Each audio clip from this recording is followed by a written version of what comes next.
What's going on, guys? Thousand Pounds here. Okay, let me start by saying this. Right. I told you so. I fucking told you so. Probably about 3 months ago, or so, I don't know, something like that. Months ago, people were saying to me, or people were saying in general, fodder, fodder in the tournament, fodder in the One Piece tournament arc. Oh my god, why is there so much fodder? And you guys were crying, you guys were bitching. Not all of you, of course. Not all of you. Not a lot of my subscribers. But everyone was bitching and complaining and blah blah blah about fodder in the tournament arc. And I was sitting back like, you guys are so, oh my god, why are you being so stupid? Do you really? I was saying, first of all, there is fodder in every single tournament arc. Characters put in the tournament to be defeated. Otherwise, there would be no tournament arc. Of course, you learn their fucking names. Of course, you learn a little bit about, just a little bit about them. And of course, they're knocked out of the tournament.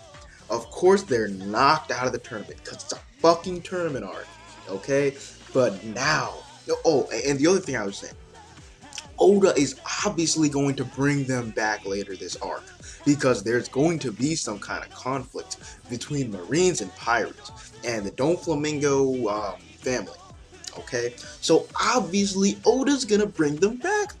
Come on, guys, use your common sense. That's what I was saying. I was saying use your common sense. We're going to see them again. We are going to see these characters again. Stop bitching, stop complaining, and stop whining about these characters. And what do you know? What do you know?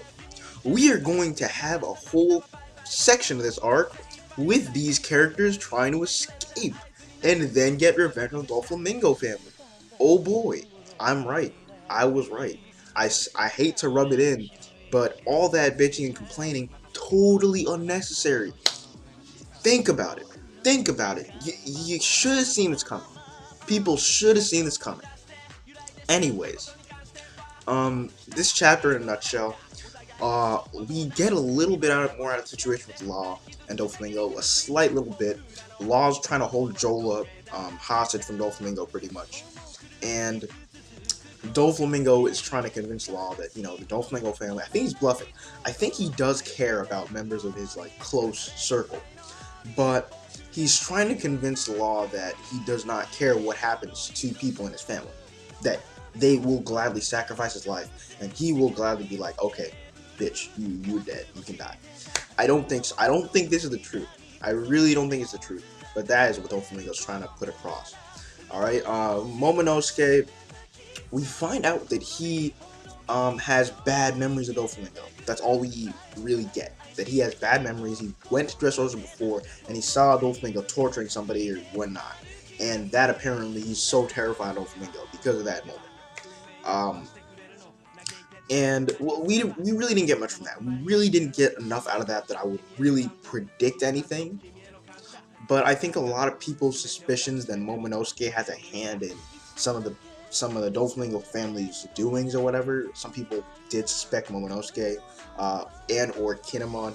I think those are it's fairly safe to say that they are good characters. They're nothing bad's gonna happen as far as they're concerned.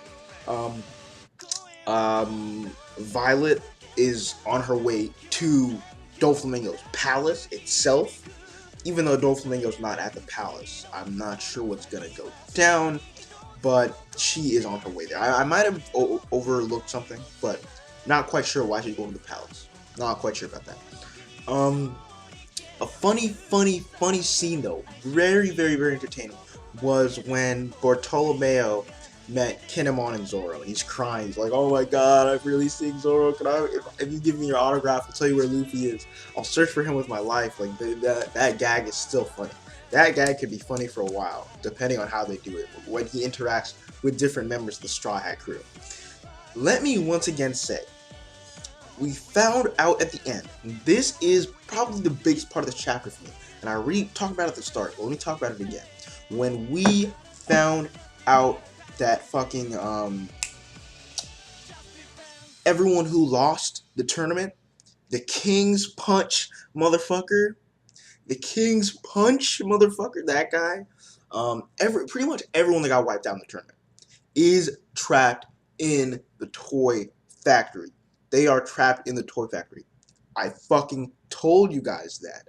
I told you guys they would be included. I didn't know exactly how, but I knew they'd be included in this arc. And they are going to be featured, I believe. I'm speculating they're going to be featured many more times in this arc. Okay? So stop complaining, stop whining. Everything's going to be okay. Just sit back, relax, and enjoy the arc, guys. No need to complain. Let's not be complainers. Let's just enjoy the arc. Thank you, and have a very nice day.